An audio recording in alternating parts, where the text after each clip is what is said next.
Bonjour tout le monde et bienvenue à cet atelier Plan de match 2021. Permettez-moi dans un premier temps de vous souhaiter une excellente année 2021, plein de santé, de bonheur et puis bien sûr l'atteinte de tous les objectifs que vous pourrez planifier au cours de l'atelier dans les quelques jours qui suivent. Alors, je vais débuter par me présenter, si vous permettez. Certains d'entre vous, est-ce que, on me dit qu'il n'y a pas de son, est-ce que vous m'entendez, s'il vous plaît? Vous pouvez, dans le clavardage, me confirmer? Oui? OK. Alors, très bien, merci tout le monde. Alors, si vous n'avez pas de son à la maison, c'est de votre côté que ça se passe. Alors, comme je disais, permettez-moi dans un premier temps de me présenter. Certains d'entre vous me connaissent et moi, je reconnais des noms. Alors, c'est vraiment agréable de vous retrouver ici aujourd'hui. Mais pour ceux qui ne me connaissent pas, alors mon nom est Gérard Morissette et puis je suis coach formateur en développement d'affaires et j'enseigne également dans un centre de formation professionnelle à des travailleurs autonomes, principalement du monde relié à la profession de courtier immobilier. Et le travail que je fais principalement, c'est d'accompagner ces gens-là dans l'atteinte de leurs objectifs. Alors, je suis aussi responsable d'une entreprise qui s'appelle Immo Performance. Et chez Immo Performance, bien, on s'occupe de mettre en place des stratégies et des moyens pour permettre aux courtiers immobiliers d'atteindre leurs objectifs plus facilement. Évidemment, notre spécialité chez Immo Performance, disons que tourne autour de ce qu'on appelle, nous, le développement d'affaires 2.0. Alors, c'est une utilisation plus efficace des différentes plateformes de communication, des différentes plateformes de médias sociaux pour favoriser l'émergence de nouvelles clientèles puis le développement et le maintien de la clientèle active. Alors, voilà un peu ce qu'est mon pedigree. J'entends des sons en arrière. Si votre micro est en fonction, s'il vous plaît, désactivez-le. Et vous pouvez le faire en cliquant sur le pictogramme microphone dans le coin inférieur gauche de votre écran. Alors, tout le monde souhaite des beaux bonjours à tout le monde. C'est super, bravo. Et puis, je vais partager un écran et on va, sans plus tarder, débuter l'atelier. Alors, vous devriez être sur l'écran plan de match 2021. Quelqu'un peut me confirmer, s'il vous plaît?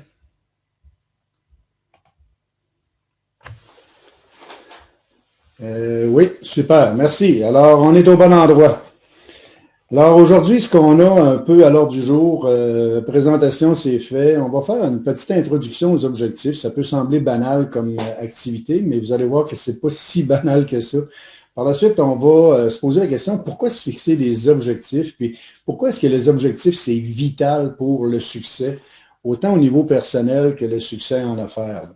Alors, même si l'atelier aujourd'hui, je sais qu'il y a beaucoup de gens reliés à l'immobilier aujourd'hui sur l'atelier, mais il y a aussi des gens qui ne sont pas reliés au monde de l'immobilier et l'atelier est aussi valable pour eux. Alors, quand on parle de succès, on parle de succès personnel et aussi de succès professionnel. Je vais vous inviter à faire 3 exercices qui sont absolument importants pour arriver à faire une fixation d'objectifs qui soit valable. On va regarder comment ça se forme des objectifs dans notre esprit, comment est-ce qu'on arrive à passer d'un élément de rêve à vouloir vraiment réaliser et que ça devienne finalement un objectif. On va voir la formation de tout ça et aussi comment cibler les bons objectifs. Par la suite, on va parler de planification parce que les objectifs doivent se traduire en action et puis il faut absolument planifier de façon efficace quelles sont les actions à réaliser pour atteindre les objectifs. Alors, on va parler de planification d'objectifs. Oui. Non. Excusez-moi, 2 secondes. On va parler de planification d'objectifs annuels, objectifs trimestriels. Puis, on va parler de planning mensuel, hebdomadaire et quotidien. Et bien sûr, le planning mensuel, hebdomadaire et quotidien, c'est l'élément sur lequel on va focuser le plus parce que c'est du court terme. Les actions qu'on va poser en court terme quotidiennement vont nous amener à rencontrer nos objectifs hebdomadaires. Nos objectifs hebdomadaires vont nous amener à rencontrer nos objectifs mensuels et ainsi atteindre l'objectif trimestriel. Quand on aura répété ça 3 fois, on aura atteint nos objectifs annuels. Ça ne sert à rien d'essayer de tout vouloir réaliser en même temps. Alors, une bonne planification, c'est un élément clé là, du succès dans l'atteinte des objectifs.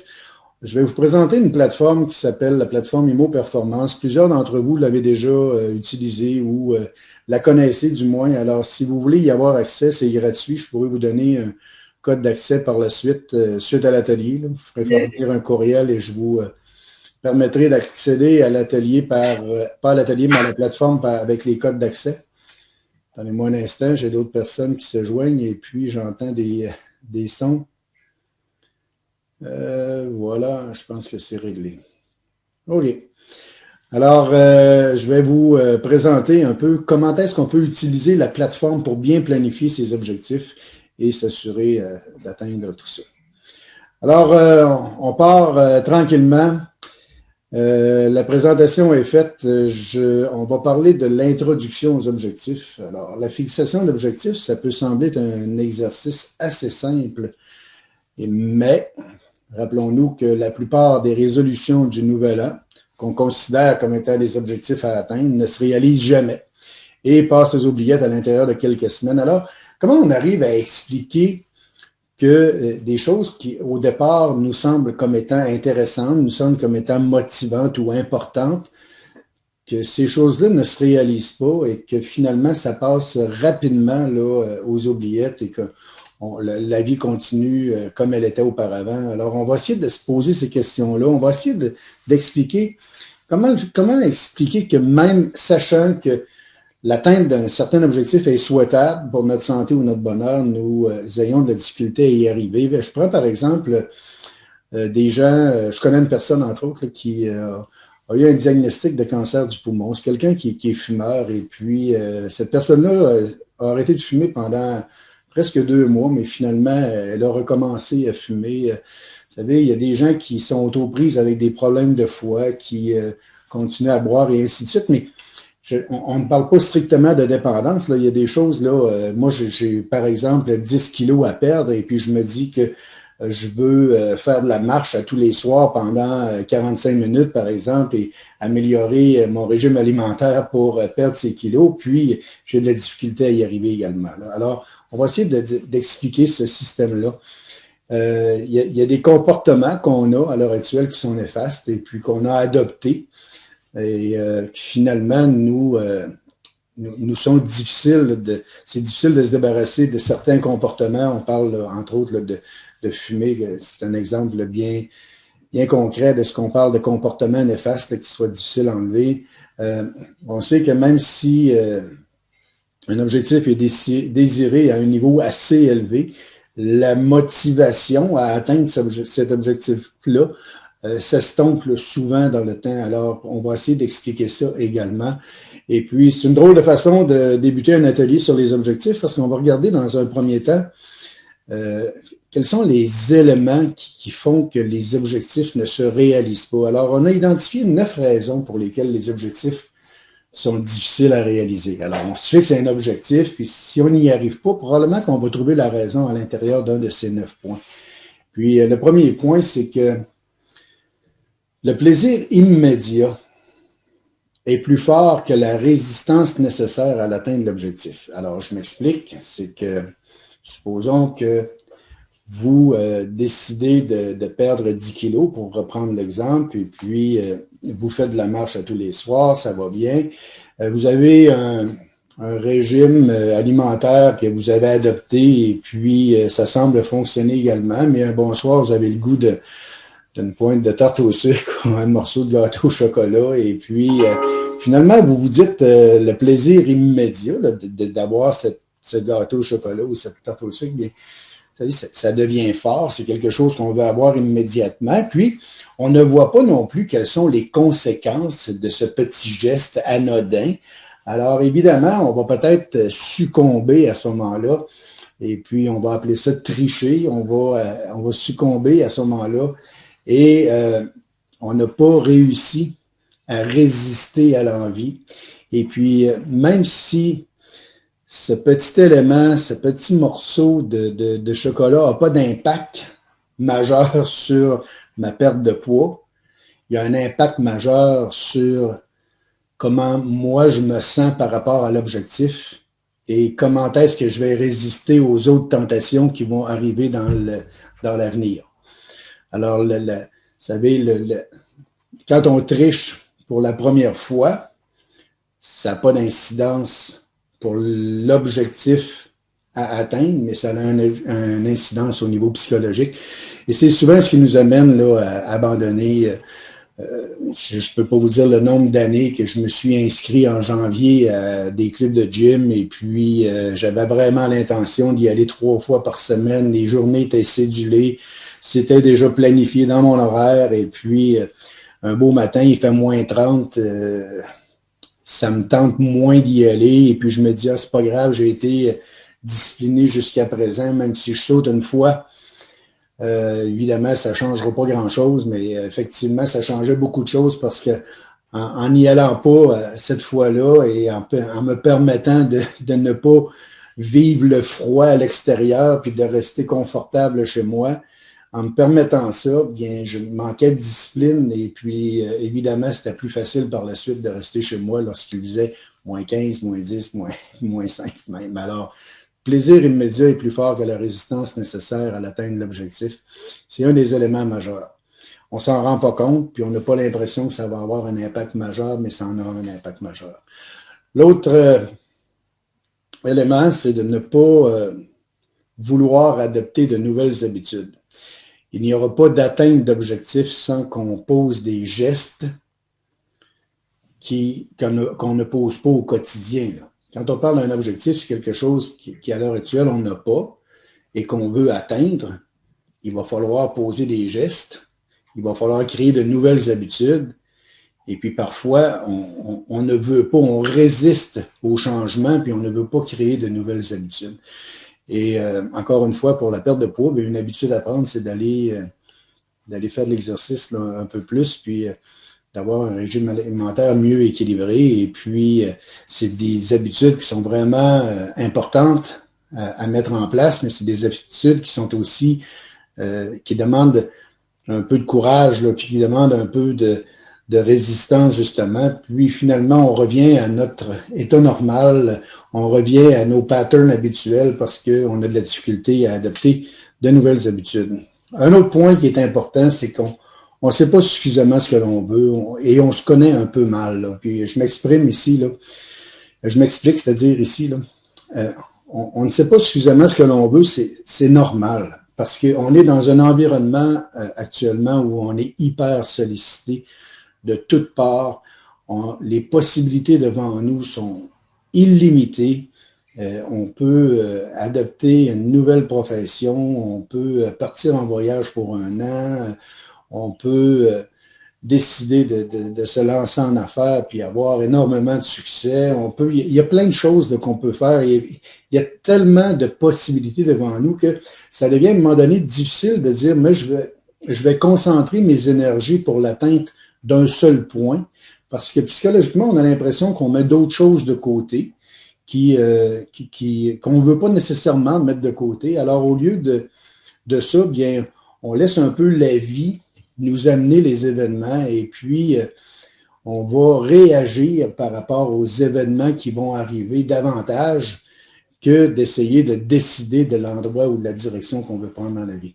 Alors, on ne sait pas suffisamment ce qu'on veut pour s'arrêter sur un seul sujet et mettre nos efforts pour l'atteinte de cet objectif-là.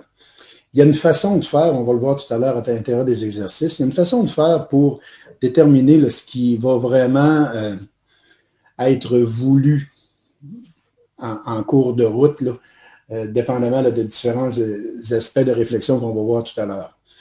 Se connaître mal ici, ce que je veux dire, c'est que de temps à autre, on ne sait pas vraiment aussi ce qui est le plus important pour nous.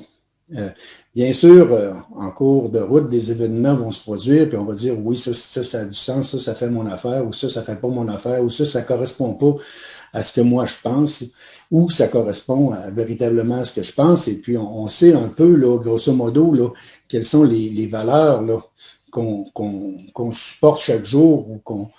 Mais est-ce qu'on a vraiment fait un effort de réflexion pour savoir qu'est-ce qui est vraiment important dans notre vie? Qu'est-ce qui est la priorité dans notre vie? Et si on décide d'atteindre des objectifs, évidemment, ces objectifs doivent être cohérents avec ce qui est vraiment important dans notre vie. Et puis, on va voir tout à l'heure que les objectifs doivent être véritablement connectés ou liés aux émotions positives qu'on veut réaliser ou qu'on veut vivre. Autrement, ben, ce sont des objectifs là, qui ont moins de valeur et puis qu'on ne supportera pas dans le temps. Alors, évidemment, le manque de planification est un autre élément qui fait que c'est difficile d'atteindre des objectifs. Ne pas avoir anticipé les embûches, c'est un élément aussi qui est vraiment important. Je me rappelle dans mes premiers ateliers où on faisait de la planification d'objectifs, très rarement on s'arrêtait pour dire quels seront là, les défis que je vais avoir à rencontrer en cours de route, quels seront les nouveaux comportements que je vais avoir à rencontrer ou à adopter plutôt en cours de route. Et on ne faisait pas cet effort de réflexion-là vraiment en se disant que si les objectifs sont suffisamment voulus, bien évidemment que les embûches, on va s'en occuper, puis on va passer par-dessus, puis on va réussir à atteindre nos objectifs quand même. Et puis, ça a une certaine part de vérité lorsque les objectifs deviennent des éléments qu'on doit absolument réaliser. Mais dans la majeure partie des cas, c'est bien d'avoir anticipé les embûches avant, parce que lorsqu'ils arrivent, ces embûches-là, on a souvent déjà des moyens ou des stratégies mises en place pour pouvoir y faire face. Ça se pourrait aussi que l'objectif que vous essayez de réaliser, ce n'est pas votre objectif. C'est l'objectif de quelqu'un d'autre. C'est peut-être l'objectif de votre entourage, c'est peut-être l'objectif qui vous est proposé par vos conjointes ou par vos enfants ou par, je sais pas, votre employeur. Mais il y a des objectifs qu'on adopte qui ne sont pas nécessairement les nôtres et ces objectifs-là, bien, souvent viennent en contradiction avec ce qu'on veut vraiment vivre comme émotion positive, puis viennent en contradiction un peu avec nos valeurs, du moins ne sont pas accrochés à nos principales valeurs, alors ces objectifs-là deviennent un peu plus difficiles à réaliser.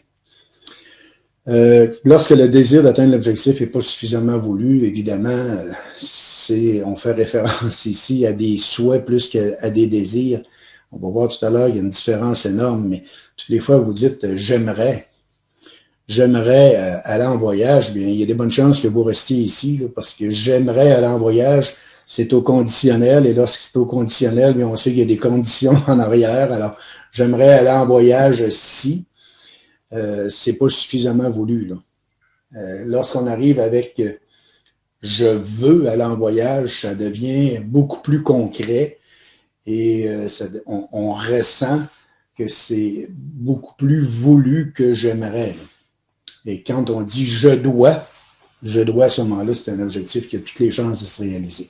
On va voir ça tantôt.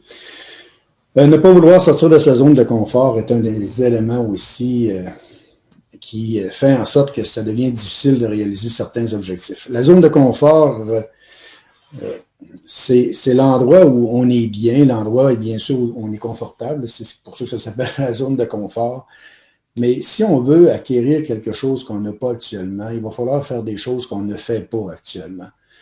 Ou ben donc, faire plus de ce qu'on fait déjà, mais il reste quand même qu'il y a un changement à faire, puis on doit sortir un peu de notre zone de confort. Et puis, sortir de sa zone de confort, ça peut vouloir dire aussi nous amener à explorer de nouvelles idées ou à nous dépasser aussi. Alors, ça peut devenir intéressant de sortir de sa zone de confort, mais au départ, on sait que lorsqu'on demande aux gens de sortir de leur zone de confort, la première émotion qui vient, c'est souvent une émotion de peur parce qu'on ne sait pas trop ce qui va se produire quand on va sortir de notre zone de confort. Et puis, bien sûr, on tend à résister à la peur. Il faut être conscient de ça lorsqu'on fixe des objectifs, qu'on va devoir sortir de notre zone de confort, puis de le planifier au départ. C'est un peu comme prévoir les embûches. Ça nous permet là, de réussir plus facilement l'atteinte de l'objectif. Avoir un système de croyance limitatif, je m'explique ici aussi, une des raisons pour lesquelles les objectifs sont difficiles à réaliser, c'est d'avoir un système de croyance limitatif. On va voir ça aussi un petit peu tout à l'heure. Vous savez, notre système de croyance nous amène à avoir certains comportements, à adopter certaines façons d'agir. Nos comportements et nos façons d'agir, donc nos actions, viennent soit supporter ou viennent nuire à l'atteinte des objectifs. Et évidemment, si je débute un objectif, c'est-à-dire que j'ai des actions à poser, puis que au final, je me dis, ces actions-là ne m'amèneront pas véritablement vers l'objectif que je veux atteindre, ou bien donc, je serais peut-être mieux de faire les choses différemment. J'aurais peut-être de meilleurs résultats si je changeais d'objectif. Vous savez, toutes ces phrases-là qui arrivent au niveau de l'esprit et qu'on reconnaît, qu'on réfléchit, bien, ça vient de notre système de croyance. Ça vient de notre esprit subconscient, mais ça vient principalement de notre système de croyance. Et parfois, lorsque on travaille avec quelqu'un qui a un objectif important à atteindre, on va s'assurer que la base est bien comprise. On va regarder tout à l'heure comment ça fonctionne. Ce qu'on appelle, nous, l'environnement. Il faut savoir que la personne est en mesure d'atteindre l'objectif. Elle a ce qu'il faut, les ressources et elle a la capacité d'atteindre cet objectif-là. Par la suite, on va analyser quels sont les comportements qui sont mis en place.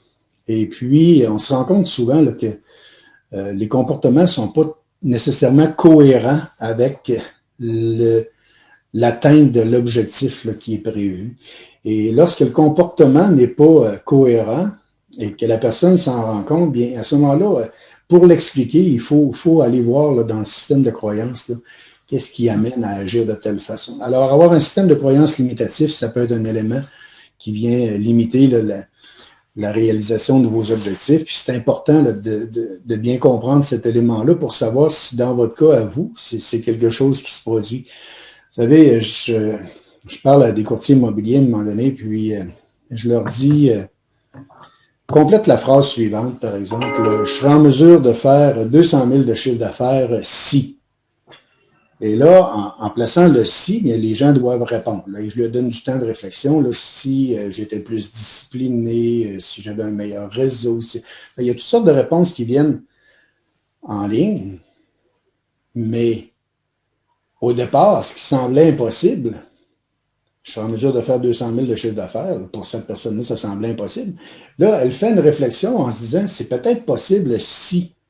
Et en mettant des si, on vient modifier un peu le système de croyance parce que la personne se dit au final, bien, je serai en mesure de l'atteindre si finalement je réglais les points là, qui ont été identifiés. Probablement que je serai en mesure de l'atteindre. Alors, on vient un peu modifier le système de croyance là, de cette façon. Puis, c'est souvent là, pas souvent, mais de temps à autre, c'est là que le bas blesse, on va dire ça de même. Un autre point, c'est bien sûr que pour mettre des objectifs à atteindre, pour avoir des objectifs à atteindre en cours d'année, il faut avoir l'espace dans l'esprit pour manipuler ces objectifs, se concentrer sur les actions véritables à poser pour les atteindre et puis mettre toute l'énergie nécessaire pour réaliser ces actions-là. Alors, si mon esprit est continuellement préoccupé par une foule de problèmes, bien c'est beaucoup, beaucoup plus difficile d'atteindre les objectifs. Alors, dans ce cas, lorsqu'il y a beaucoup de préoccupations, il faut, d'une part, lister ou mettre sur une liste quelles sont les préoccupations, puis essayer de trouver un objectif qui va venir faire en sorte que les préoccupations vont s'amenuiser et puis que on va dire que les pensées positives vont prendre la place. Par exemple, je parle parfois à des gens qui commencent à avoir des difficultés financières. Là, et puis, la difficulté financière là, prend la moitié de leur énergie là, de la journée. C'est pour réfléchir. Et là, il y a un focus qui s'installe. On focus sur les difficultés financières. Puis vous savez que, on n'en va pas sur ce sujet aujourd'hui, mais ce sur quoi on focus, bien, on le crée. Alors, si tu focuses sur tes problèmes financiers, habituellement, là, tout ce que tu réussis à faire, c'est d'en créer davantage de problèmes financiers. L'énergie que tu mets là-dedans, tu ne mets pas à réaliser des objectifs pour régler des problèmes financiers. Alors, une fois qu'on a listé les préoccupations financières, bon, on va essayer de trouver un objectif qui va venir minimiser les impacts des préoccupations financières et qui va donner un nouveau souffle, une nouvelle motivation à la personne. Alors, on va essayer de mettre en place des stratégies et de voir qu'à l'intérieur d'un mois, on peut régler certains aspects, à l'intérieur de 3 mois, on en a réglé d'autres et ainsi de suite.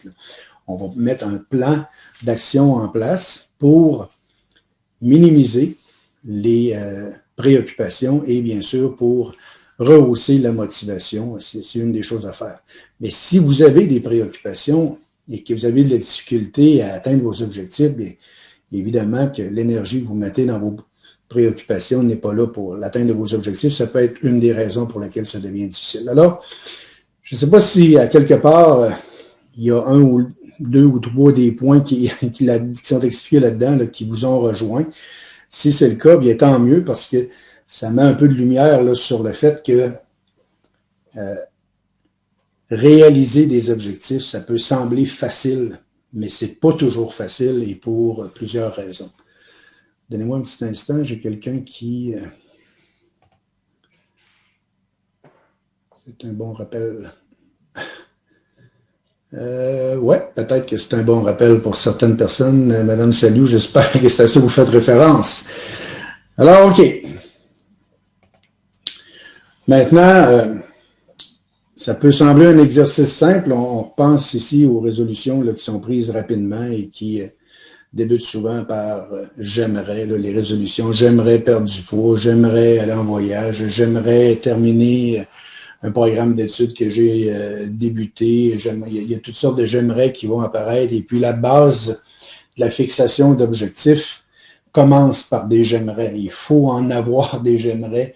Et on va voir tout à l'heure un exercice qui va vous permettre d'en déterminer plusieurs. Et bien, évidemment, lorsque un rêve, parce que quand on parle de j'aimerais, c'est plus au niveau du rêve, un rêve se rapproche de l'objectif lorsque la phrase débute par je veux. Alors, je veux que ça se produise. Et puis, si on dit je veux que ça se produise à l'intérieur d'une certaine période, c'est encore mieux. Je veux perdre 10 kilos d'ici 6 mois, par exemple. Alors là, on a un objectif qui se précise. Et il y a une volonté à vouloir atteindre là, qui est présente là, en disant je veux, évidemment.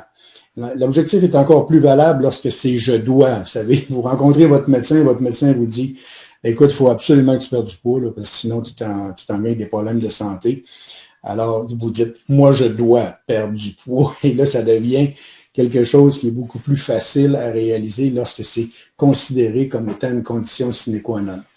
J'ai vécu une expérience dans une vie antérieure, on va dire ça de même, avec des collègues de travail, un collègue de travail, entre autres, qui, alors que j'étais dans les services financiers, à l'époque, faire 50 000 de chiffre d'affaires, c'était un peu comme faire 125 150 000 aujourd'hui. Fait qu'on remonte là, il y a longtemps. Et puis, pour cette personne, 35 000 de chiffre d'affaires, c'était un chiffre d'affaires qui était possible, qui était réalisable, qui s'atteignait assez facilement. Fait que lui, il était plus dans le 35 000 de chiffre d'affaires. Mais à un moment donné, sa petite fille tombe malade et puis il y a un traitement qui est disponible aux États-Unis et puis ça prend 10 000 là, pour que ce traitement-là se réalise. Là, et puis, alors, ce courtier, on était courtier en services financiers à l'époque, ce courtier a décidé de prendre le défi à plein bras. Et puis pour lui, là, c'était je dois m'organiser pour générer ce 10 000 de revenus pour que mon enfant ait ce traitement. Et puis à l'intérieur de 6 mois, peut-être 7 mois, là, pour ne pas compter de menterie, là, mais à l'intérieur d'une période moindre qu'1 an, là, on a 6-7 mois, le 35 000 habituel a été acquis, puis le 10 000 aussi a été généré. Alors, dans l'intérieur de 6-7 mois, il a généré le même revenu qu'il faisait habituellement, plus 10 000 $. Alors, ce n'est pas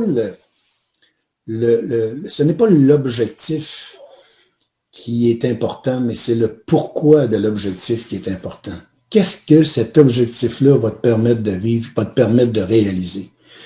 Et lorsque c'est suffisamment important ce qu'on veut réaliser pour que ça devienne « je dois », bien sûr, toutes les chances sont de notre côté pour que l'objectif se réalise. Alors, il y a donc une différence extrêmement importante et significative entre la résolution du jour de l'an qui débute avec les « j'aimerais » et notre perception du mot objectif. Puis ici, j'attire votre attention sur le fait que c'est vraiment important ce qui est dit ici. Là. Quand vous êtes dans les j'aimerais et que ça ne se réalise pas, ça n'a pas d'impact au niveau psychologique. Quand vous dites je veux faire ceci et que ça ne se réalise pas ce que vous voulez faire, ça a un impact du côté psychologique. Et plus ça va et plus on va utiliser le je veux sans qu'il y ait vraiment de résultat. Alors, dorénavant, à partir d'aujourd'hui, si vous dites « je veux que ça se réalise » ou « cet élément-là doit se réaliser » et que vous prenez, vous savez, vous donnez comme mandat de réaliser ça, il faut que ça se réalise. Et puis, ça va faire en sorte que lorsque vous commencez à réaliser des objectifs, vous vous rendez compte que vous êtes capable d'atteindre des objectifs. Les objectifs vont devenir quelque chose d'intéressant là, à atteindre. Et puis, les objectifs vont probablement s'amplifier avec le temps parce que vous savez que vous êtes capable d'atteindre des objectifs. Puis l'inverse est aussi vrai. Lorsque vous fixez des objectifs et que les objectifs ne sont pas atteints, bien, on vit une déception, on n'est pas très heureux de la situation, mais quand même, on arrive à vivre avec. Là, on est quand même résilient par rapport au fait qu'on n'a pas atteint notre objectif. Puis, si ça arrive une fois, c'est pas grave. Mais si on trace des objectifs puis qu'on n'atteint pas ces objectifs de façon régulière, bien, ça a un impact majeur. On se considère à ce moment-là comme une personne qui n'est pas en mesure d'atteindre des objectifs ou qui ne fait pas le nécessaire pour atteindre des objectifs. Puis, il y a une dépréciation là, qui est importante. Quelqu'un disait un jour, atteindre des objectifs, dans l'atteinte des objectifs, ce qui est important, ce n'est pas l'objectif que vous allez atteindre, c'est la personne que vous allez devenir en atteignant l'objectif qui est important. Alors, c'est important si vous utilisez dorénavant le verbe « je veux » ou « je dois faire cela », de vous rendre au bout.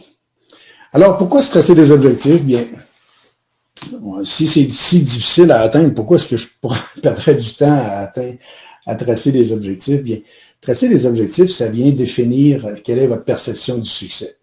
Si vous avez 10 kilos à perdre et que vous le perdez vraiment, bien, c'est un succès. Et puis, les succès qu'on vit sont importants à notre équilibre, sont importants à l'image qu'on a de nous-mêmes et ainsi de suite. Alors, c'est important. Puis en affaires, c'est véritablement important là, quand on parle, par exemple, d'atteindre 125 000 de chiffre d'affaires un an, puis qu'on l'atteint vraiment, bien, c'est vraiment quelque chose de les émotions qu'on vit à ce moment-là là, sont priceless, comme on disait, là, sont sans prix. Mais ça définit notre perception du succès, les objectifs. Si on n'a pas d'objectif, bien, qu'est-ce qui va nous dire qu'on est à succès ou non? Alors, le fait d'avoir des objectifs, ça vient au moins mettre une image, une mesure là, sur ce qu'on définit comme étant un succès. Ça donne aussi un sens à nos actions. Alors, quand j'ai des objectifs à atteindre, bien, chaque jour, je vais faire les efforts nécessaires pour les atteindre, mais ces actions-là ont un sens. Et ces actions-là sont là pour me permettre d'atteindre ce que je veux vraiment comme objectif. Alors, on donne un sens à nos actions, puis on sait les raisons pour lesquelles on fait des efforts. Ça nous pousse à dépasser nos limites. Évidemment, il faut sortir un peu de notre zone de confort. Et puis, en sortant de notre zone de confort, on va explorer des dimensions qui vont faire que notre zone de confort va s'agrandir et puis on va devenir de plus en plus habile à réaliser des objectifs. Ça forme notre personnalité, ça forme notre caractère. Lorsqu'on a défini un objectif, puis qu'on a réussi à atteindre cet objectif-là à travers les embûches, puis à travers les différentes problématiques qui ont pu survenir en cours de route, ça vient véritablement former le caractère, mais surtout former la personnalité. Puis la personnalité qu'on développe à travers les objectifs, c'est quelque chose de vraiment important pour notre confiance et pour l'image qu'on a de nous-mêmes. Alors, quand on a des objectifs, bien en cours de route, ça va nous amener à développer notre créativité parce que c'est sûr et certain qu'il va y avoir des choses à régler en cours de route. On va avoir des embûches, on va avoir des petites problématiques à régler. Les objectifs en cours de route devraient nous maintenir dans un état de motivation constante. Si l'objectif est vraiment voulu, puis qu'on s'y attarde et qu'on y réfléchit de façon régulière, on revient dessus de façon régulière, ça devrait maintenir une motivation constante en cours de route. Puis, ça améliore notre positivité. Alors, quand on sait qu'on va atteindre l'objectif ou qu'on fait les actions pour atteindre les objectifs, on n'a même pas besoin d'avoir atteint l'objectif encore. Là. Dans le processus, là, si ça prend un mois, j'ai fait tout le travail qui était à faire pour atteindre mon objectif. J'ai déjà quelque chose à célébrer et puis ça améliore la positivité parce qu'on est certain qu'on est dans la bonne voie et qu'on pose les bonnes actions. Alors, c'est vraiment important au niveau émotif. Ça nous rapproche de notre idéal de vie, bien sûr. Puis le fait de nous rapprocher de notre idéal de vie, bien, nous maintient, bien sûr, de façon un peu plus positive. Une fois que les objectifs sont atteints, bien, c'est une source énorme de satisfaction. Alors, je vous révèle ici des choses que vous savez déjà, là, mais c'est une source aussi profonde de fierté. On vit une forme d'épanouissement, une forme de réalisation de soi également. Et comme mentionné dans la diapo précédente, on vient former une personnalité différente parce qu'on a atteint nos objectifs. On est bien sûr, on va développer une personnalité où la créativité va être plus forte. On a une nouvelle vision de la vie quand on a atteint les objectifs parce que sachant qu'on est capable d'atteindre ces objectifs-là, bien habituellement, on se dirige vers des objectifs qui sont encore un peu plus importants, puis on est en croissance. Vous savez, le statu quo dans la vie, ça n'existe pas. Alors, soit qu'on avance ou soit qu'on recule. Et principalement en affaires. En affaires, si chaque année, il n'y a pas une certaine croissance, c'est évident qu'il va y avoir une perte qui va devenir de plus en plus conséquente. Là, on recule là, quand on n'avance pas et le statu quo est presque impossible. Puis dans la vie de chaque jour, c'est un peu la même chose. Si on s'enlise dans un mode de vie, et on perd plus qu'on gagne là, et on est au courant de ça. OK. Les objectifs visent principalement deux éléments. Alors, je pense que l'introduction est faite. Comment est-ce que ça se forme un objectif? Puis comment est-ce qu'on arrive à avoir des rêves et ainsi de suite? Puis, ça aussi, c'est un élément qui est à prendre en considération. Une des choses qu'on vise par les objectifs, ça peut être d'éliminer un inconfort. Alors, on se rend compte que c'est pas suffisant ce qu'on a à l'heure actuelle, ou on se rend compte que cet élément-là revient régulièrement, puis je vis pas des belles émotions avec ce qui revient. Alors, on vit un certain inconfort. On embarque sur la balance, puis finalement, on n'a pas vraiment perdu le poids. On a plus de poids qu'on en avait avant. Alors, il y a un inconfort qui s'installe et puis on peut déterminer un objectif pour éliminer un inconfort. Ce qu'on va appeler aussi les émotions qui sont négatives. On peut aussi cibler un objectif pour obtenir une meilleure qualité de vie. Alors, si vous êtes... pour en prendre un exemple qui se comprend bien, si vous êtes dans des revenus annuels de 75 000 par exemple, et puis que vous voulez réaliser certains éléments au cours de l'année, puis qu'au lieu de prendre 75 000, ça vous prend 125 000 le chiffre d'affaires, puis que vous le réalisez, bien vous allez chercher une meilleure qualité de vie. Et cette meilleure qualité de vie-là, bien vous permet de vivre de belles émotions, et ce sont les émotions qu'on veut vivre, là.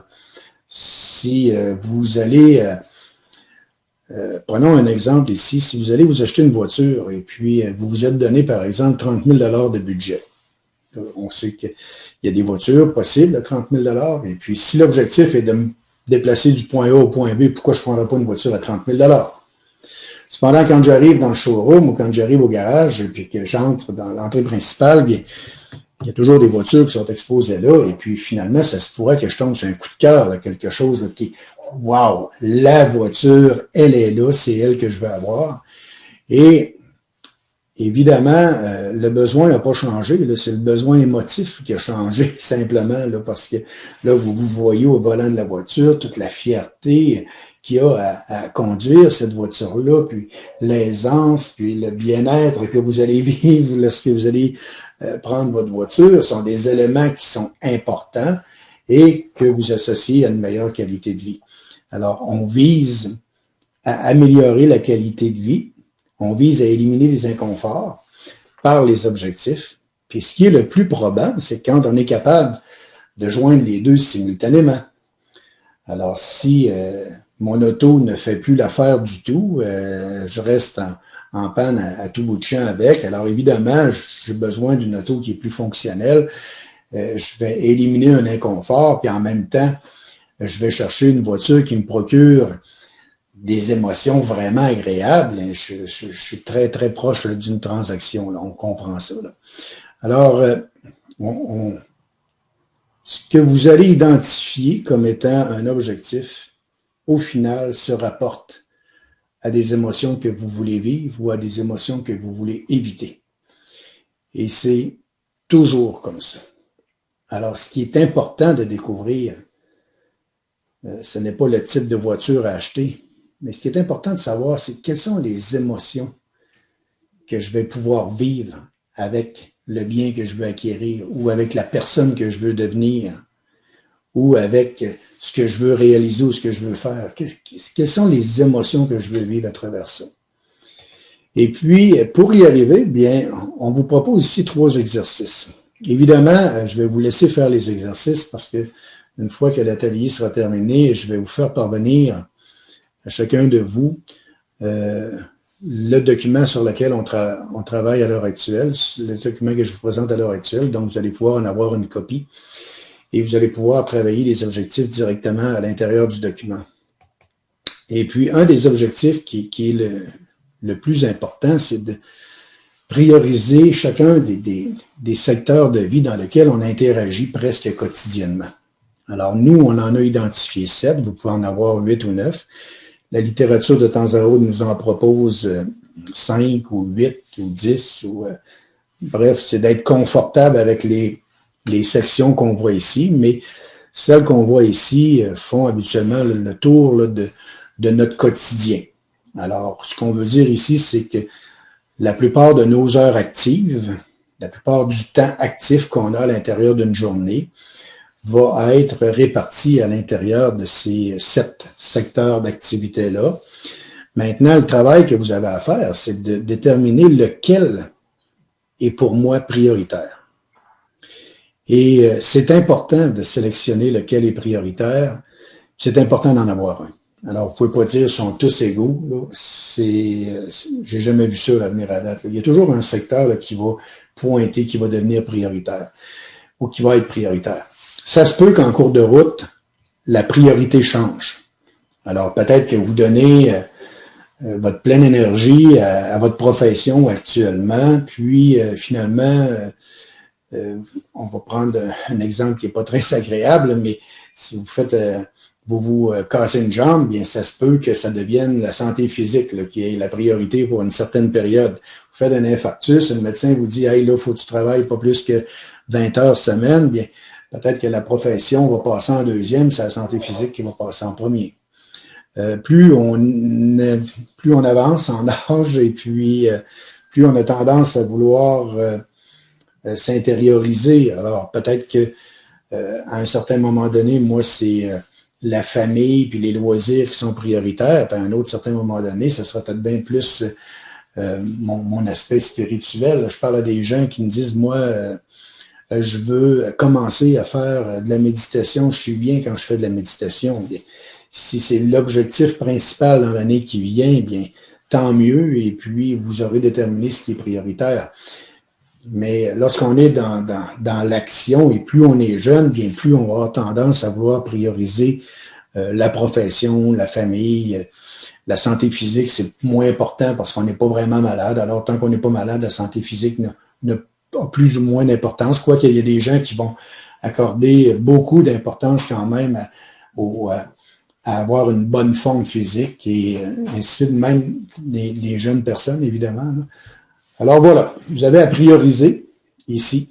Puis ce qui est important de comprendre, c'est que vous allez établir dans chacun de ces secteurs d'activité des routines. Vous savez, les études nous disent aujourd'hui que 90% des actions qu'on pose chaque jour sont faites sur le pilote automatique. Alors, on établit des patterns et puis on intériorise ces façons d'être, ces façons d'agir, puis ces façons d'agir-là se reproduisent dans notre quotidien sans qu'on ait à y réfléchir. Alors, vous vous levez le matin, peut-être que vous avez une routine en vous levant le matin, mais vous allez prendre quelques petites décisions le matin, mais entre le moment où vous vous levez et le moment où vous êtes rendu au travail, vous avez peut-être pris 5, 6, 7, 8 petites décisions et la balance s'est faite sur le pilote automatique. Vous allez choisir le linge que vous voulez porter, vous allez peut-être réfléchir aux actions que vous avez à faire dans la journée, vous allez choisir le linge que vous allez porter, mais une fois qu'il est choisi, vous n'avez pas besoin de réfléchir à comment vous vous habillez, ça se fait automatiquement. Vous allez choisir votre repas, vous allez choisir la route que vous allez prendre pour vous rendre au travail, mais lorsque vous êtes sur la route, vous ne réfléchissez pas à chaque mouvement que vous avez à faire, tout ça se fait automatique. Je me rappelle les premières fois que je conduisais une voiture qu'on appelle manuelle. Alors, j'avais toute mon attention là, sur l'embrayage et puis l'accélérateur, de faire de trouver le point de friction puis de travailler correctement pour que la voiture parte sans qu'il y ait trop de soubresauts. Et c'était là que je devais me concentrer. Et quand c'est devenu plus naturel, bien, j'ai adopté d'autres comportements. Quelques semaines plus tard, j'étais capable de conduire la voiture sans penser là, au point de friction et à toutes ces choses-là. J'étais capable de prendre un café en même temps, parler puis ajuster le radio. J'étais capable de tout faire ça en même temps. Alors, on développe des routines. 90% de ce qu'on fait chaque jour fait partie de ces routines-là. Et puis, lorsqu'on prend des objectifs, et c'est pour ça que j'arrive à ce point-là, lorsqu'on décide d'atteindre des objectifs, il faut les incorporer, il faut les insérer à l'intérieur de nos routines. Si j'ai 100% de mon temps actif qui s'applique à chacune de ces sections, oups, ça ne bougeait pas. Il y a quelqu'un qui me pose une question ou... Allô? Y a-t-il moyen de fermer le son, s'il vous plaît? Je vais essayer de trouver qui. Gérard, toi, tu peux le faire, vu que tu as créé le... Oui, Carmen, je viens de voir ça, mais je ne savais pas qui était. Merci. Merci de l'information. Excuse-moi, Carmen, je t'ai désactivé par la même occasion, mais je ne savais pas qui était. Alors, je viens de le trouver. Merci. Merci. Ce que je disais, c'est qu'à l'intérieur des secteurs que vous allez là, vous allez devoir insérer vos objectifs. Et plus l'objectif est important, plus l'objectif va vous demander d'énergie, plus vous allez devoir réaliser des actions pour que cet objectif-là s'atteigne. Évidemment, plus vous allez devoir mettre d'autres aspects de votre vie un peu en veilleuse. Alors, si vous décidez de vous lancer en affaires et que vous... par exemple, je pense à des courtiers immobiliers, évidemment, parce que je travaille souvent avec les courtiers immobiliers. Quand vous vous lancez en affaires, vous devez donner la priorité à votre entreprise pour un certain temps, le temps de mettre des processus de travail en place, puis le temps d'être à l'aise dans votre entreprise.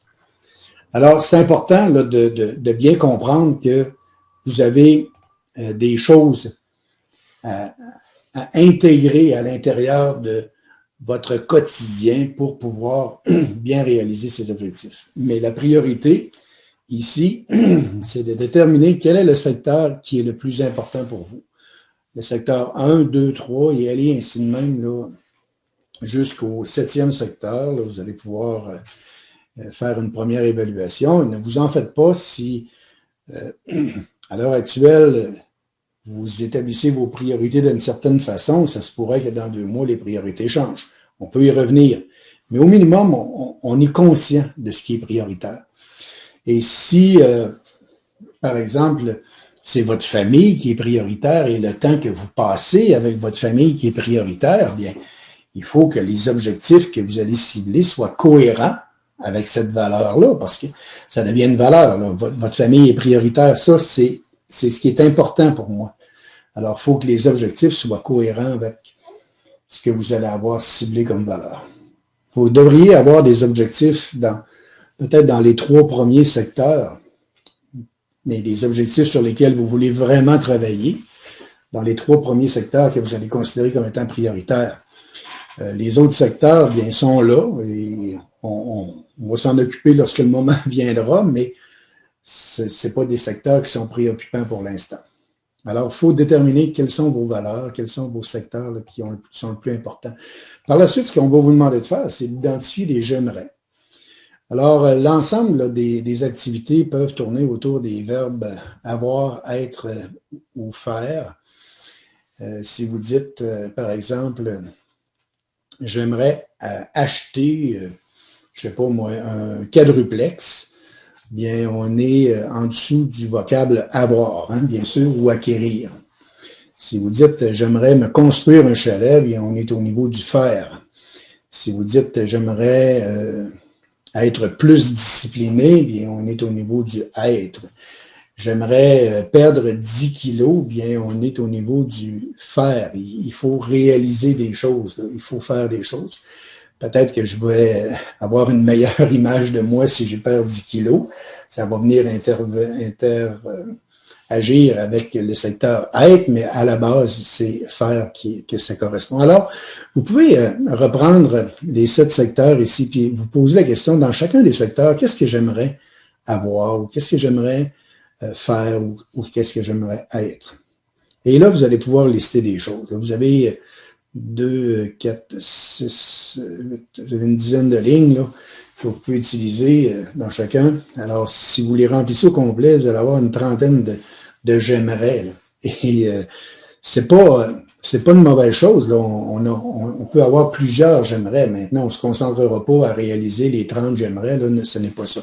Mais pour arriver à déterminer lesquels sont les plus importants, bien, il faut arriver à déterminer quelles sont les émotions que vous procurent vos rêves. Vous dites, j'aimerais, par exemple, perdre 10 kilos, ou bien je vais avoir un sentiment de fierté, je vais avoir un mieux-être, je vais avoir une meilleure image de moi, un sentiment de satisfaction. Alors, c'est ce qu'il faut arriver à déterminer. Et une fois que l'exercice sera fait, vous allez savoir quelles sont les émotions. Quel est votre drive? C'est quoi qui fait que vous travaillez fort? C'est quoi qui fait que vous soutenez vos objectifs dans le temps? C'est les émotions que vous aurez identifiées et qui reviendront de façon récurrente sont les émotions qui sont les plus importantes pour vous. Ce sont les émotions qui vous font agir le plus. Ce sont les émotions qui nous amènent à l'action. C'est pas parce que je décide de faire quelque chose aujourd'hui que je vais automatiquement passer à l'action, mais ce que ça va me procurer, cette chose-là, ou les émotions que j'espère que cette chose-là va me procurer, c'est ce qui va me porter à l'action. Alors, c'est important de déterminer quelles sont les émotions qui sont les plus importantes pour vous. À la page suivante, on a mis quelques émotions qui font vraiment vibrer. Et puis, on vous demande ici quelles sont. Alors, peut-être que vous en avez d'autres. On n'a pas listé l'ensemble de toutes les émotions, mais on vous donne quelques exemples ici. Là. Maintenant, vous savez, la fierté, la satisfaction, ça revient souvent. La motivation, ça revient souvent également. Et puis, mais vous devez trouver les votes. Et comment on y arrive? Bien, on commence par cibler des j'aimerais, identifier nos rêves, puis essayer de déterminer qu'est-ce que ces rêves-là vont me procurer comme émotion. Puis, à partir de là, je vais être en mesure de découvrir quelle est ma drive, quelles sont les émotions qui me portent à passer à l'action chaque jour. Puis ici, on a mis aussi quelques émotions négatives que vous voulez éviter. Alors, celles qui sont souvent les plus conséquentes, je vais reculer. Celles qui sont souvent les plus conséquentes sont dans la deuxième colonne, dans le bas, là, la peur, la frustration, la culpabilité. Ce sont des émotions qui sont vraiment, qui prennent beaucoup d'énergie d'une part Et puis, ce sont des émotions qui paralysent un peu. La peur paralyse, on est au courant de ça, mais quand on est frustré, qu'on n'est pas satisfait, on n'arrive pas à nos fins et ainsi de suite, puis on sent de l'injustice ou ça prend de l'énergie et puis ça nous empêche véritablement là, de réaliser pleinement nos objectifs ou du moins plus facilement nos objectifs. Alors, on a mis quelques émotions négatives, puis vous pourriez identifier celles que vous vivez régulièrement et que vous aimeriez ne plus vivre. Et à partir de là, bien, vous savez, ça devient beaucoup plus simple d'établir des bons objectifs. On revient ici en disant que tout ce qui amène à l'action vise deux résultats émotifs. Éviter les problèmes, on l'a dit tout à l'heure. Tout à l'heure, on disait que ça vise deux résultats. Ici, on vient rajouter deux résultats émotifs. Donc, on veut éviter les problèmes, on veut éviter la souffrance, on veut éviter les émotions négatives. Alors, si je sens que je vais vivre quelque chose de négatif, c'est sûr que je vais essayer de me sortir de là, ça va m'amener à l'action. D'un autre côté, on peut aussi vouloir obtenir ou acquérir un mieux-être, vivre des émotions agréables, des émotions positives. Alors, ça va aussi nous amener à l'action.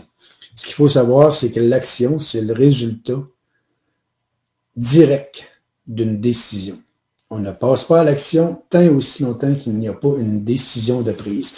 Des décisions, comme je le disais tout à l'heure, on en prend des centaines, voire peut-être des milliers chaque jour de décisions. La plupart des décisions qu'on prend n'ont pas un impact majeur.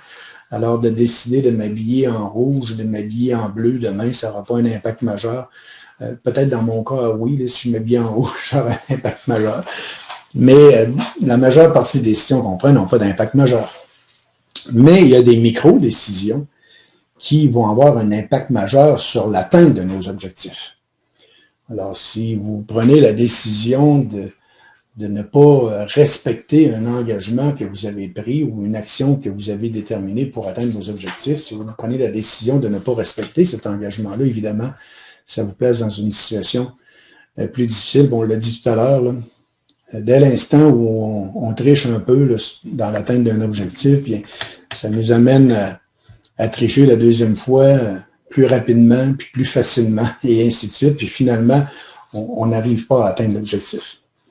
Alors, les objectifs, ce n'est que le résultat anticipé des actions qu'on va poser pour atteindre ces objectifs-là. Alors, on met une série d'actions qui vont nous permettre d'atteindre notre objectif. Et ce qu'on vise, c'est l'objectif, c'est le résultat anticipé. Ce qu'on espère vivre une fois rendu sur place. Mais on a vu tout à l'heure qu'on va vivre des belles choses aussi dans la route à franchir pour atteindre l'objectif.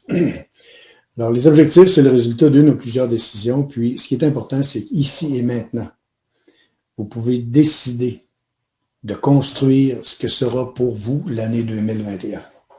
C'est votre décision, c'est votre choix. Vous avez la possibilité aussi, en 2021, de laisser aller les choses. Vous avez la possibilité de dire, moi, je vais attendre que les événements se produisent devant moi, je vais faire mon quotidien habituel, je vais rester dans ma zone de confort, je vais rester dans mes façons de faire, dans mes patterns, et puis on va voir ce que la vie va me réserver. Vous savez, c'est un peu de la pensée magique de dire que les choses vont changer sans qu'on fasse d'efforts, mais la plupart des gens vivent de cette façon-là, vivent en surfant sur la vague, vivent en disant, bien, voici ce qui s'est produit dans l'année, voici les événements qui m'ont été amenés en cours d'année. Et ici, on n'est pas à dire, je vais attendre que les événements arrivent en cours d'année. Ce qu'on est à dire, c'est voici ce qui va se produire. On va provoquer les événements qui vont faire en sorte qu'on va passer l'année 2021 de la bonne façon. Bien sûr, on va provoquer les événements qui sont directement liés aux objectifs et aux émotions qu'on veut vivre. C'est ça le travail à faire. Et si ce travail-là se fait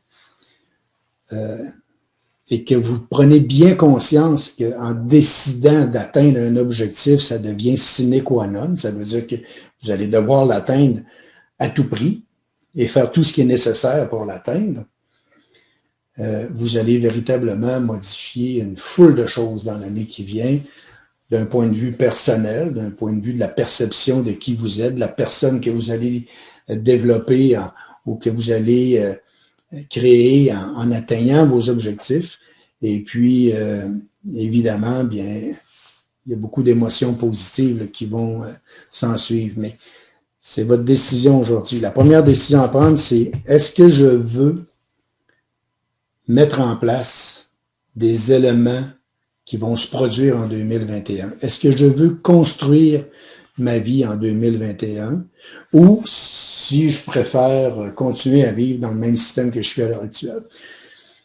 Si vous prenez la décision de construire ce que sera l'année 2021, bien évidemment, vous allez devoir faire cette réflexion qu'on a fait jusqu'à présent et déterminer de bons objectifs.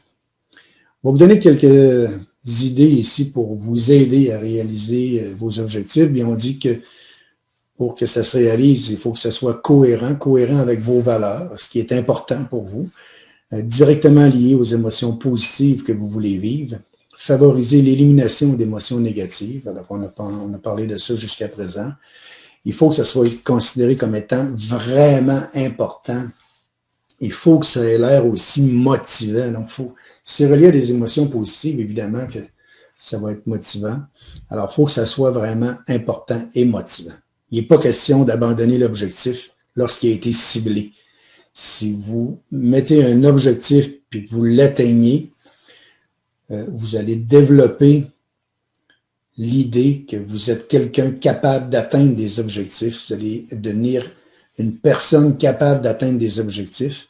L'inverse est aussi vrai. Si vous décidez d'atteindre quelque chose, mais vous ne l'atteignez pas, vous allez peut-être développer l'idée que pour vous, les objectifs, là, c'est pas la meilleure chose. Et ce n'est pas vrai. Là.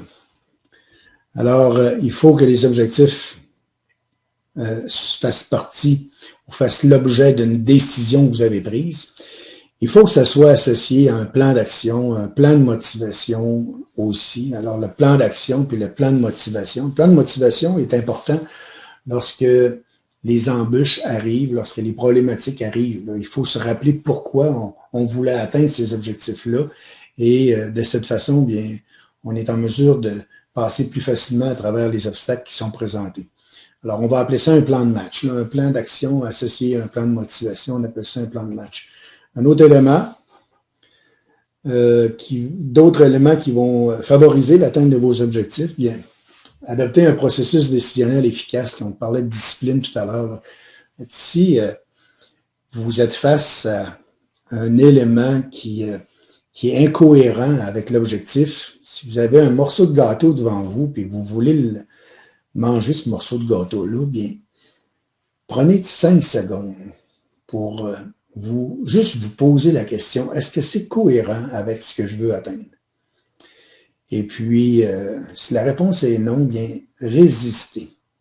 La première fois que vous allez résister, ça va peut-être prendre un peu plus d'énergie. Mais la deuxième fois, ça va être plus facile. La troisième fois, ça va être plus facile. Encore. Alors, adoptez un processus décisionnel qui va favoriser l'atteinte de vos objectifs. Soyez conscient de la route à parcourir. C'est pas vrai que les objectifs, ça s'atteint sans qu'on ait d'effort à faire. Il y a toujours un effort à faire pour atteindre les objectifs. Cependant, ce que je peux vous assurer, vous garantir, puis pour l'avoir vécu à plusieurs occasions, quand vous faites un pas vers l'objectif fait 2 pas vers vous. À la fin, quand l'objectif est atteint, on se dit « Wow, ça a été beaucoup plus simple que je pensais que ce serait. » Mais au départ, c'est vrai que ça peut être compliqué un peu un objectif. Soyez conscient de la route à parcourir. Insérez vos objectifs dans votre quotidien. Prévoyez des embûches. Soyez proactif et non réactif, ce qui veut dire que si éventuellement vous vivez une problématique et puis que vous réagissez à la problématique trop fort, bien, vous allez peut-être abandonner l'objectif. Mais si vous êtes proactif parce que vous avez prévu cette embûche ou cette problématique et que vous avez déjà établi certaines solutions pour passer à travers, bien, ça va définitivement vous aider. Donner la priorité aux priorités, c'est absolument vital. Quand vous aurez décidé des secteurs d'activité qui sont les plus importants pour vous, les 3 premiers les plus importants pour vous, assurez-vous que vos objectifs sont cohérents avec ça, puis donnez priorité à ces secteurs-là. Passez à l'action. Il n'y a pas d'objectif qui s'atteint sans qu'il y ait une ou deux ou plusieurs actions à poser, créer un momentum et soutenir l'action dans le temps. Il faut analyser nos résultats de façon régulière. Et l'analyse, ça peut sembler un exercice plate, là, analyser des résultats, c'est jamais quelque chose de vraiment intéressant. On a l'impression de ça, du moins au départ, mais c'est pas vrai. Quand on approche des résultats, quand on analyse les résultats et qu'on sait qu'on s'approche de notre objectif, il y a des belles émotions à vivre là. Et puis, c'est un beau moment aussi lorsqu'on analyse nos résultats pour se récompenser. Bon, alors, on se récompense, bien sûr, avec des choses là, qui sont cohérentes avec les objectifs qu'on s'est donnés. Alors, c'est pas parce qu'on fait un mois de marche qu'on se récompense avec une part de gâteau au chocolat. Mais on peut s'acheter un livre, un bon livre qui va nous permettre de vivre de belles émotions pendant plusieurs pages. Alors, ça peut être un objectif, ça peut être une belle récompense. Et en dernier lieu, bien, vous pouvez aussi partager vos objectifs avec un coach. Ce qui est le fun quand on partage nos objectifs avec un coach, c'est que, et pour l'avoir fait à plusieurs reprises, on est comme redevable. Vous savez, on prend des engagements, on ne veut pas laisser l'impression à d'autres personnes qu'on ne respecte pas nos engagements. Donc, on se sent davantage concerné par nos objectifs, puis on se sent davantage responsable de nos résultats. Et bien sûr, en cours de route, si il y a des problématiques, bien le coach devrait avoir l'expertise pour vous permettre d'analyser la problématique, puis de trouver un moyen pour vous en sortir. Et c'est véritablement important, et à ce point important que peut-être que présentement, vous voyez à la télé là, des annonces là, où Jeux, Aide et Références font présentement la publicité pour les gens qui sont aux prises avec une problématique de jeu. Ils offrent du coaching pour pouvoir sortir de la problématique du jeu, alors ça devient une force aidante. Maintenant, dans l'atteinte d'un objectif, là, ici, quand on parle de Jeux, Aide et Références, on veut régler une problématique. Alors, évidemment, c'est une situation qui est bien différente, mais quand vous avez des objectifs pour améliorer votre qualité de vie, puis que vous partagez ces objectifs-là avec un coach, à chaque fois que vous en discutez, ça vient rehausser votre émotion, ça vient vous assurer que vous êtes sur la bonne voie pour les atteindre. Et sinon, bien, il y a des petits correctifs qui sont amenés, mais au final, c'est véritablement une force aidante. Et puis, tous ceux qui veulent réussir à des niveaux un peu plus élevés, des niveaux extrêmes, font affaire avec des coachs. Là. On pense au sport, par exemple.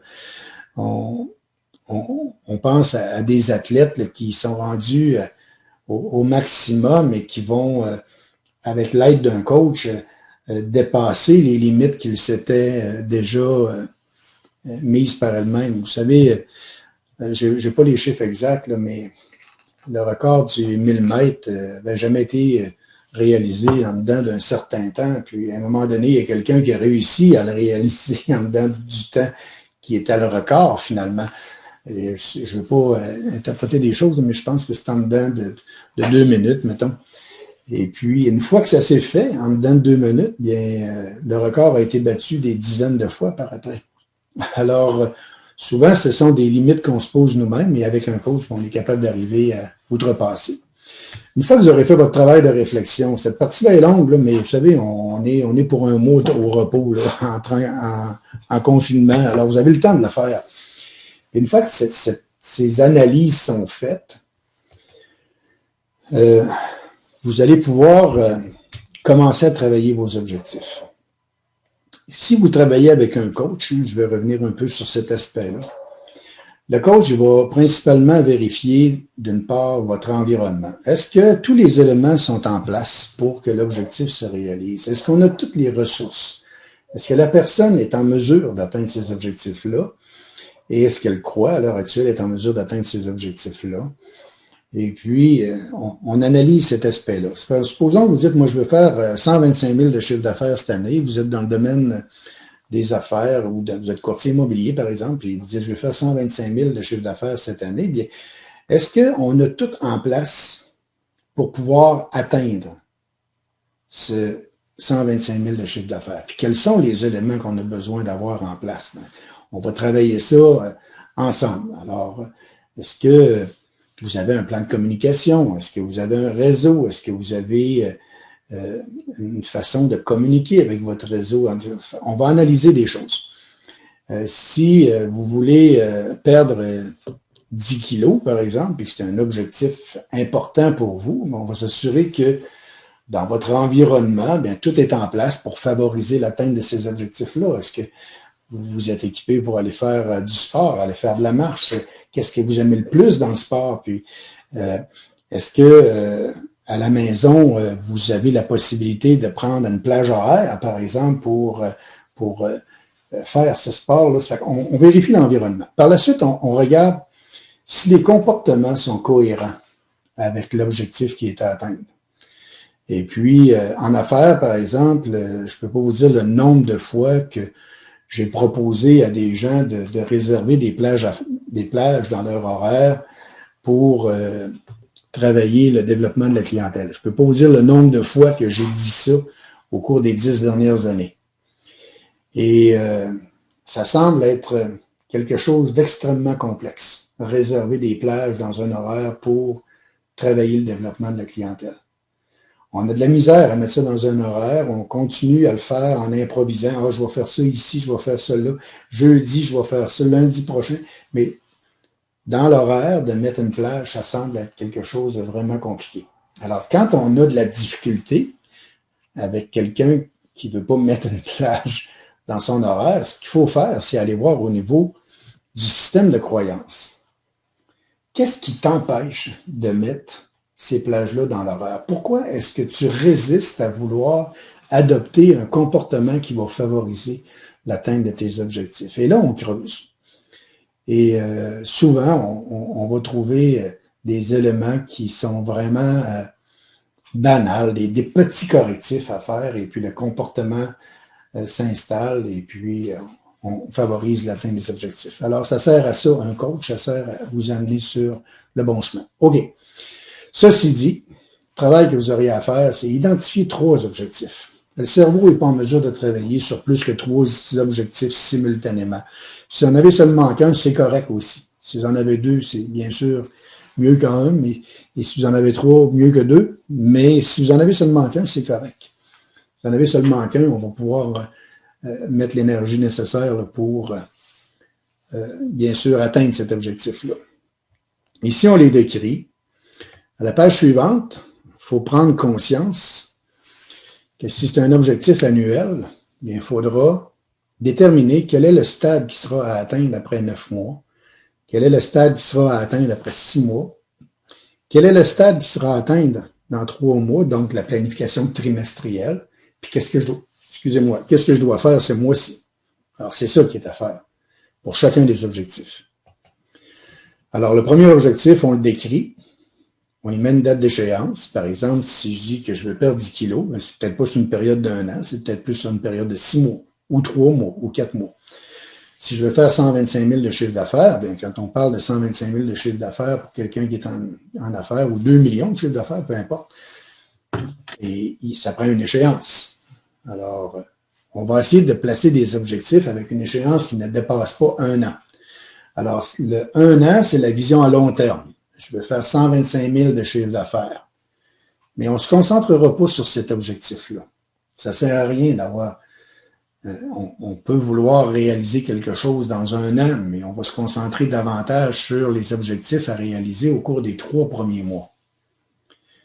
Puis, on va avoir un autre plan trimestriel pour le 2e trimestre, puis un autre pour le 3e trimestre, pour arriver au final à atteindre notre objectif.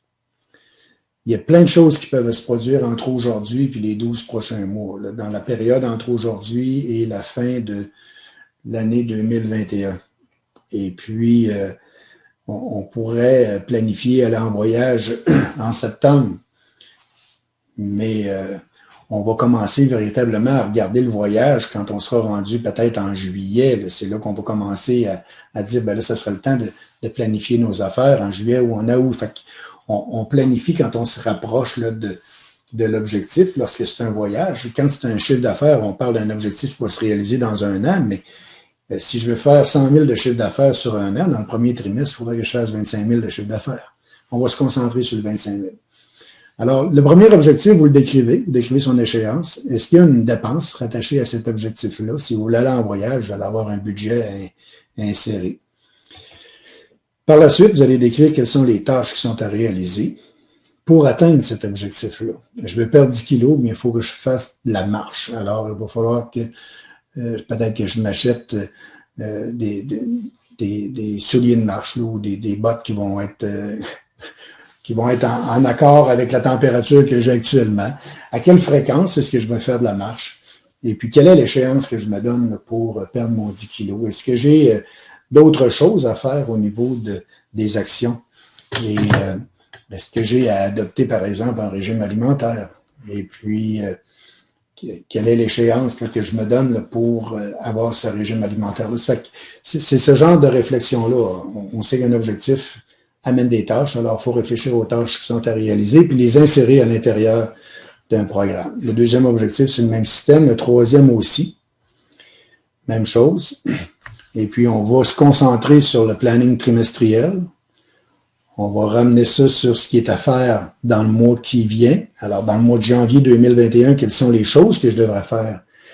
Cette semaine, qu'est-ce que je devrais faire pour atteindre mon objectif à la fin du mois? Puis le planning hebdomadaire va m'amener à vouloir poser des gestes au niveau quotidien. Ce que je dirais qui est le plus important, c'est bien sûr le planning hebdomadaire. Hebdomadaire, là, c'est une belle plage. Là. On a une période de 5-6 jours là, de travail ou 7 jours, c'est des objectifs personnels, où on a l'espace pour venir réaliser certaines tâches. Et puis, quand on aura placé nos tâches à l'intérieur de la semaine, bien sûr, ça va nous donner notre planning quotidien. Mais dans le planning quotidien, vous devriez chaque jour revoir vos objectifs, vers où vous vous dirigez, de manière à déterminer pourquoi vous êtes à faire les tâches que vous allez faire dans le cours de la journée. OK. Je vais maintenant, si vous permettez, je vais vous transférer sur un outil.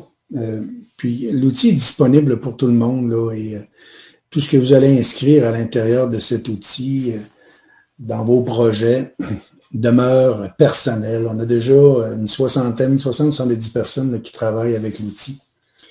Et puis l'outil est le fun parce que ça vous permet de pouvoir gérer vos tâches et vos projets. On le voit dans la colonne de gauche ici. Ça vous permet de pouvoir gérer également votre agenda. Puis, quand on parle de l'agenda, on a l'agenda du mois, l'agenda de la semaine, puis on a aussi le planning quotidien.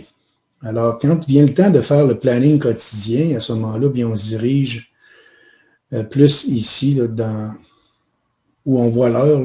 Ici, on peut venir décider des tâches qu'on veut réaliser dans la journée. Puis, on a aussi les rendez-vous qui viennent s'insérer dans les événements pour nous rappeler ce qu'on a comme rendez-vous dans la journée. Fait que le planning quotidien se fait bien ici, puis les tâches et projets, on va les réaliser ici. Je vous emmène tout de suite sur l'onglet Tâches et projets. Alors, comme vous voyez, j'ai des tâches qui sont reliées à aucun dossier en particulier. Là, écrire un e-book sur les avantages à acheter avec un courtier. Après ça, j'avais pensé faire mon planning 2021. Bien, l'échéance, c'est le 15 janvier. Puis le e-book, c'est demain, l'échéance. Après ça, j'ai d'autres dossiers. J'ai mon performance, mes tâches personnelles. J'ai une entreprise qui s'appelle Beauce Cabanon. Et oui, je vends des cabanons. J'ai une entreprise de construction en cabanon. Et puis, j'ai une entreprise qui s'appelle aussi Mo Conseil, qui est en développement, celle-là. Et j'ai ouvert un dossier ici que j'ai appelé Mes objectifs 2021. C'est sur lui qu'on va regarder comment on travaille. Alors, en 2021, j'ai créé une nouvelle tâche. Alors, on va aller sur le dossier 2021. Voilà. Alors, ça, c'est mon dossier 2021 et j'ai déjà réalisé, l'ordinateur est là un peu, un objectif que j'ai placé pour 2021. Alors, j'ai simplement cliqué sur Nouvelle tâche. Ça a ouvert un formulaire. J'ai simplement complété les cases. J'ai mis une date d'échéance. Et puis, j'ai cliqué sur Ajouter et ça s'est mis de façon automatique. Alors, Je veux réaliser 125 000 de chiffre d'affaires. Mon échéance, c'est le 31 décembre, à 9 h le soir. Alors, cet objectif comporte bien sûr des sous-objectifs. Alors, je me suis mis comme sous-objectif de me trouver un coach pour me donner un coup de main. Alors, je me donne jusqu'au 29 janvier pour me trouver un coach. Élaborer mon plan de communication. Je me donne jusqu'au 29 janvier, puis mettre à jour mes offres de services, vendeurs et acheteurs. Dans le cours du mois, c'est ce que je devrais faire. Maintenant, pour mon plan de communication, bien, pour lui aussi, j'ai des sous-objectifs. Alors, ça serait de communiquer avec mon réseau. Ça sera un des éléments. Puis déterminer le type de clientèle à développer. Puis communiquer avec mon réseau, ça m'amène aussi un sous-objectif. Alors, c'est planifier 8 envois de masse avant le 31 décembre. Alors, dans mon réseau, je voudrais faire 8 envois de masse avant le 31 décembre.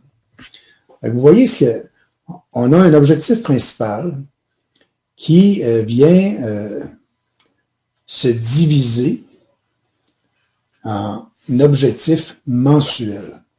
Et puis ici, bien sûr, à la fin du mois, si je veux réaliser 125 000 de chiffre d'affaires, bien j'aurai avantage à avoir généré à peu près l'équivalent de 10 000 de chiffre d'affaires dans le mois. Je vais pouvoir venir insérer ces éléments-là dans mon gestionnaire de tâches, puis je vais pouvoir venir planifier la réalisation de mes objectifs pour l'année. Et ça peut être, je pourrais le planifier à l'intérieur de ça aussi, ma perte de 10 kilos. On a l'impression que c'est pas important de planifier ça sur papier, évidemment, ou de planifier ça à l'intérieur d'un outil. Mais quand vous le mettez à l'intérieur d'un outil, puis que le 29 janvier, par exemple, vous aviez 3 kilos à perdre, vous ne les avez pas perdus, bien, la tâche va devenir en rouge pour vous demander si vous avez réussi ou non. Et si vous n'avez pas réussi, bien, ça va vous replacer dans le contexte, ça va vous permettre de peut-être corriger le tir, puis de rattraper ce qui n'a pas été atteint. Bref, c'est un gestionnaire. C'est un système qui vous permet de gérer l'atteinte de vos objectifs. Alors, vous pouvez l'utiliser, c'est gratuit. Je vous dirai comment travailler pour atteindre vos objectifs. On pourra même regarder ça ensemble, comment je peux vous aider à atteindre vos objectifs. Et puis, au cours de l'année, et soyez assurés que le fait de faire l'effort de réflexion, puis le fait de mettre en place un groupe d'action pour atteindre l'objectif, déjà vous amène tout près de la réalisation de l'objectif. Alors, je voulais vous montrer cette plateforme. Ce n'est pas une obligation. Vous pouvez travailler ça sur des documents individuels. D'ailleurs, dans le PowerPoint qu'on vient de travailler, dans les pages précédentes, là, vous aviez l'espace pour pouvoir travailler les choses. Mais c'est bien d'avoir un outil auquel vous avez accès en tout temps parce que la plateforme est accessible sur vos cellulaires, elle est accessible partout. C'est bien d'avoir un outil qui vous permet de bien gérer vos objectifs pour l'année qui vient. Voici un peu ce à quoi je voulais, du sujet que je voulais vous entretenir aujourd'hui. Je sais à quel point c'est valorisant d'atteindre des objectifs et puis si je peux vous aider à les atteindre d'une façon ou d'une autre, bien c'est aussi très valorisant pour moi. Alors, n'hésitez pas à demander à ce qu'on puisse se parler peut-être pour regarder ensemble comment je peux vous aider à atteindre vos objectifs. Puis, soyez assurés que pour ma part, c'est quelque chose d'agréable à faire. C'est pas une tâche difficile. On pourra discuter à tout le moins de vos objectifs et voir comment on peut ensemble arriver à les atteindre si c'est votre besoin. Alors, je vais aller voir la conversation. Le livre « Tout se joue avant 8 heures » est excellent sujet. Carmen dit « Tout se joue avant 8 heures » est excellent sujet. Merci Carmen pour la référence du livre. Et puis, pour ma part, c'est ce que j'avais à vous communiquer aujourd'hui. J'espère vous avoir donné le goût de créer ce que vous voulez qu'il se produise en 2021. Encore une fois, si vous avez le goût d'en discuter, bien, je suis disponible et je ne suis pas plus difficile à trouver que par mon courriel ou par mon numéro de téléphone. Et je sais que vous avez probablement tout ça en main. Là. Vous devez avoir reçu ça en même temps que l'invitation, du moins, pour assister à l'atelier ce matin. Merci d'avoir été là. Ça a été agréable d'être avec vous ce matin. Encore une fois, bonne année 2021. Puis, on demeure disponible pour donner un coup de main si on a besoin. Salut tout le monde. Bye. Merci. Merci.